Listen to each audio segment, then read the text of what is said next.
Welcome to the Tesla Economist. Please hit the thumbs up and remember to subscribe. You can also follow me on Twitter and talk to me on Patreon. We hear so much about Chinese EVs. They take so much of the spotlight as far as EVs in Asia are concerned that we rarely hear much about South Korea. Korea is one of the four Asian tigers, consisting of South Korea, Taiwan, Singapore, and Hong Kong. These nations underwent rapid industrialization from the 60s, taking them from poverty to high-income economies. Singapore and Hong Kong became major financial centres, whereas Korea and Taiwan specialise in manufacturing electronics.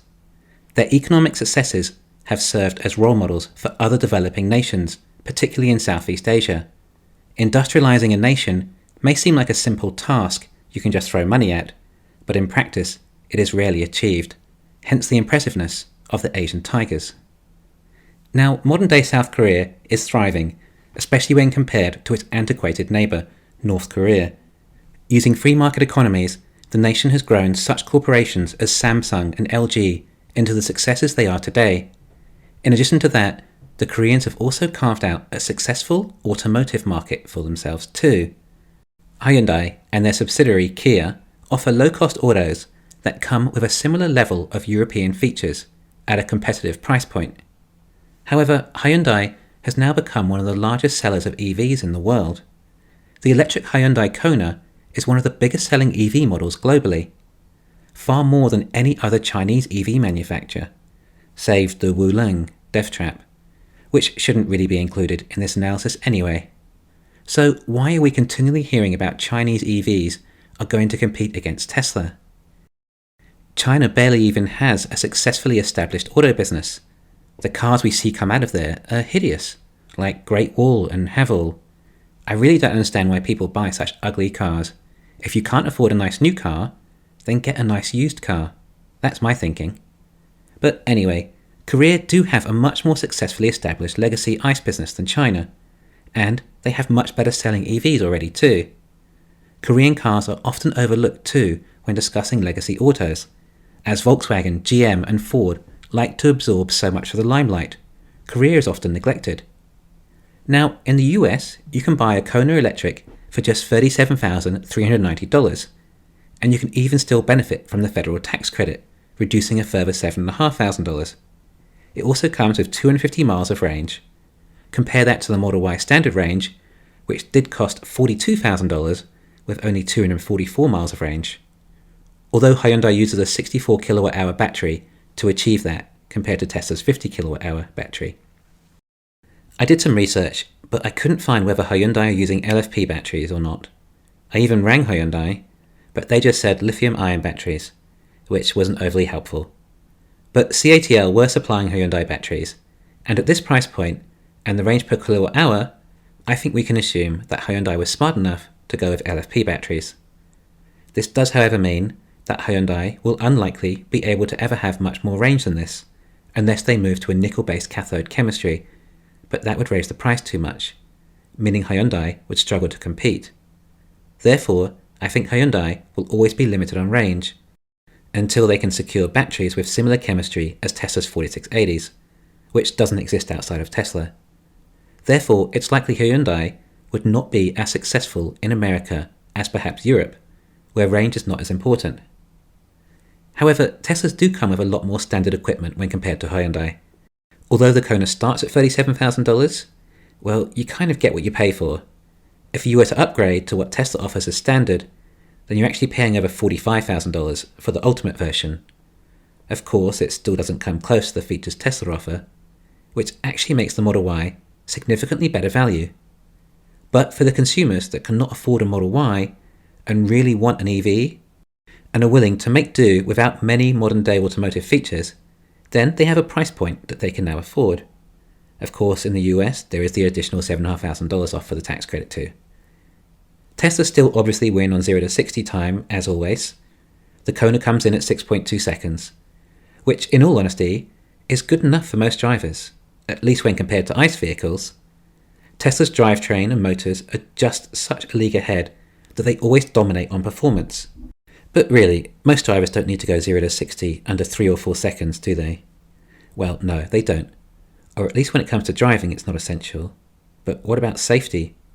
What if suddenly there is a car behind you coming in too fast, out of control, and about to run into the back of you? Well, the Tesla can predict that happening, and due to its fast acceleration, it can react so much quicker to remove you from danger. So yes, there is actually a safety aspect too. But anyway, compared to ICE, which is the Kona's competition, it's still not bad. Due to all of Hyundai's auto network, it has been easy enough to push the Kona Electric internationally. They already have their existing distribution. But will they suffer the same holdbacks of other legacy autos, namely battery constraints?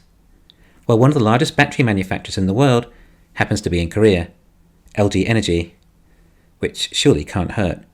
On top of that, they have Samsung in Korea too, which may help supply components like chips and cameras. But actually, the company that interests me the most is SK Innovation. They have announced they'll spend $26.5 billion on their electric vehicle battery business over the next 5 years. Except when I hear this, I actually tend to believe it, compared to the ridiculous numbers we hear from legacy autos, claiming they'll spend similar amounts on their battery technology. SKI are aiming to reach a capacity of 200 gigawatt hours by 2025, up from 40 gigawatt hours currently.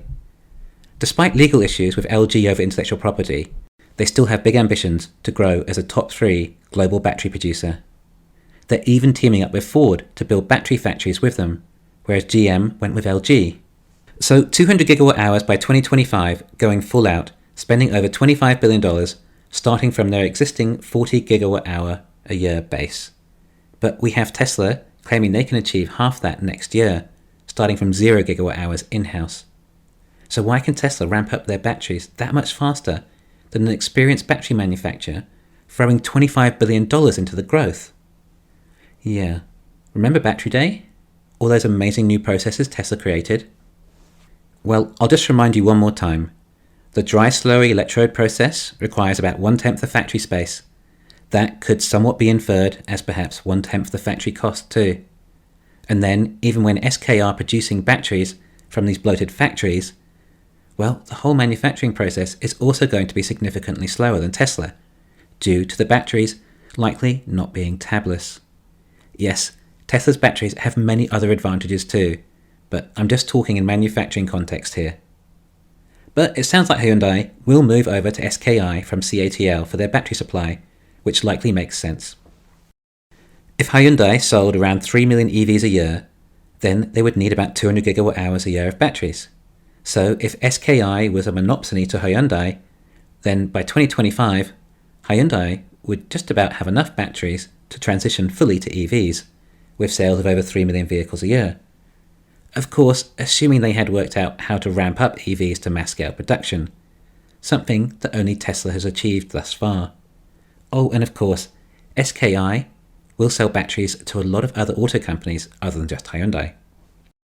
But it's interesting to see just how fast it takes actual battery companies to scale up when compared to Tesla. And we know why too. Yes, Tesla is a superior car with superior charging network and everything else, but at the end of the day, it does come down to battery supply. Who is going to have the batteries? If Tesla can ramp up battery production 10 times faster, an entire order of magnitude, then this is not difficult to understand. Anyway, bottom line, is South Korea or Hyundai a threat to Tesla?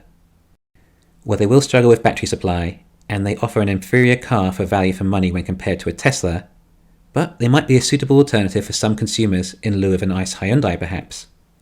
They do appear to be doing a much better job than their other legacy auto counterparts.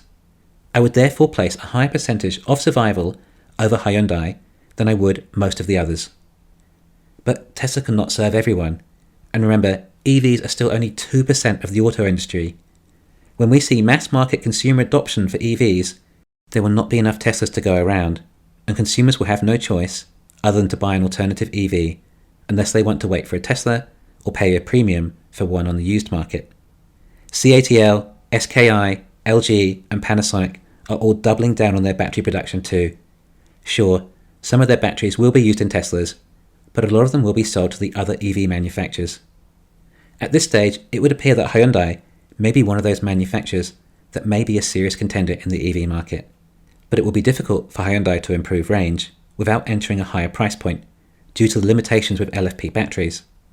In addition to that, we still haven't seen yet if they're capable of mass-scale EV production.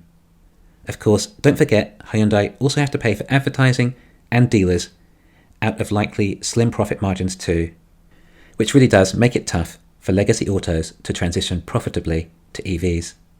Thanks for listening. Please hit the thumbs up and subscribe.